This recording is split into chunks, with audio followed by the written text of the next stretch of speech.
Sungguh aneh. Ini Pak, handphone saya. Silahkan pesenkan saya di neraka Tuhan Anda. Hei, ketika ada malaikat maut yang tiba-tiba mendatangimu sekarang, apa yang ingin kamu lakukan? Ya, saya akan mengatakan, hus, gitu aja lah. Assalamualaikum warahmatullahi wabarakatuh. Kembali lagi bersama saya Frida Nurusabila dalam channel Hikmah Kehidupan. Kali ini saya akan menceritakan kisah yang menarik. Kisah tentang gadis yang menentang malaikat maut. Dan bagaimana setelah kejadian ini terjadi, sungguh sangat mengejutkan. Untuk nama dan tempat kami samarkan guna kenyamanan kita bersama. Dan tak perlu lama-lama lagi, kita langsung masuk saja ke ceritanya.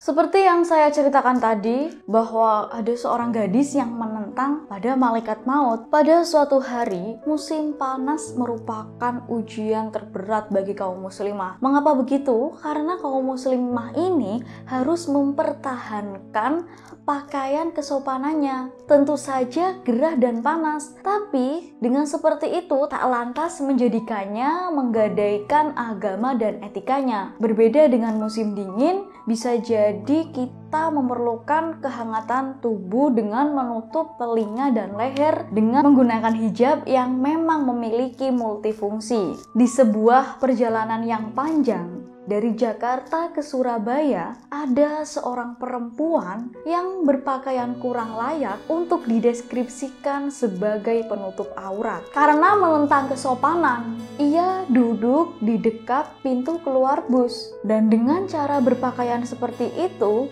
ini sangat mengundang perhatian dan bisa dibahasakan sebagai keprihatinan sosial. Dan di sampingnya ada seorang bapak setengah baya yang mengingatkan kepada gadis tersebut karena cara berpakaian gadis ini bisa mengakibatkan tidak baik untuk dirinya sendiri. Dan orang tua ini pun bicara dengan hati-hati dan lembut seperti bapak yang sedang menasehati dengan anaknya sendiri. Tapi gadis ini itu seakan-akan dia tidak terima dengan perkataan bapak tersebut. Justru malah gadis ini merespon bahwa cara berpakaian dia ini adalah hak prerogatif setiap manusia. Lalu gadis ini pun justru malah mengatakan ke bapak ini dengan kalimat yang sungguh aneh. Ini Pak, handphone saya. Silahkan pesenkan saya di neraka Tuhan Anda. Bapak ini pun syok dan kaget. Kok bisa gadis ini mengatakan hal tersebut? Orang tua ini pun hanya bisa beristighfar dan mengucap berulang-ulang kalimat-kalimat Allah. Dan penumpang-penumpang lainnya pun ikut geram dengan jawaban gadis tersebut. Lalu datanglah penumpang lain yang mengatakan kepada gadis itu. Ia pun bertanya, "Hei, ketika ada malaikat maut yang tiba-tiba mendatangimu sekarang, apa yang ingin kamu lakukan?" Lalu gadis itu pun menjawab, "Ya, saya akan mengatakan hus, gitu aja lah."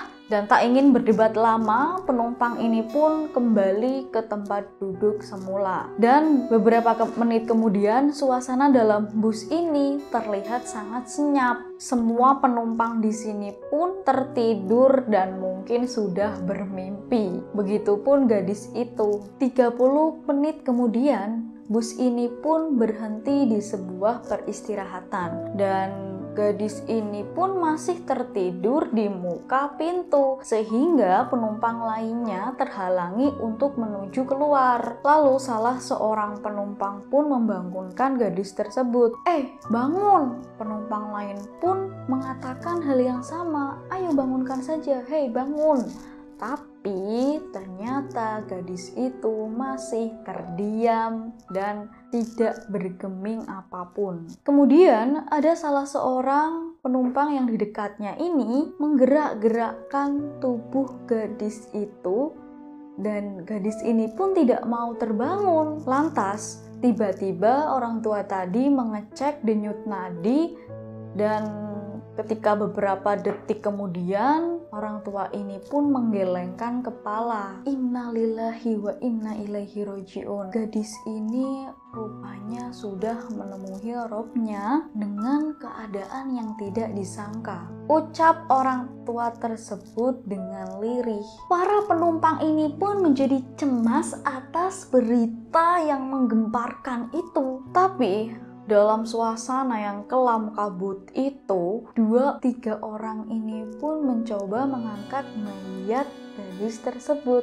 Tapi apa yang terjadi? Orang-orang ini pun tidak tahan, karena ketika mencoba mengangkatnya, tangan ini itu terasa terbakar dan orang-orang ini pun takut. Gimana kok bisa seperti ini? Lalu supir bus ini pun mengajak seluruh penumpang untuk mengucap istighfar dan mengucapkan kalimat-kalimat Allah. Dan ada pula penumpang yang histeris meneriakkan Allahu Akbar dan berlinang air mata. Sebuah akhir yang menakutkan, mati dalam keadaan menentang Tuhan. Begitulah kisah yang dapat saya sampaikan. Semoga bermanfaat dan menjadikan sebuah pelajaran. Tetap dukung channel kita Hikmah Kehidupan dengan cara like, komen, dan subscribe. Terima kasih. Wassalamualaikum warahmatullahi wabarakatuh.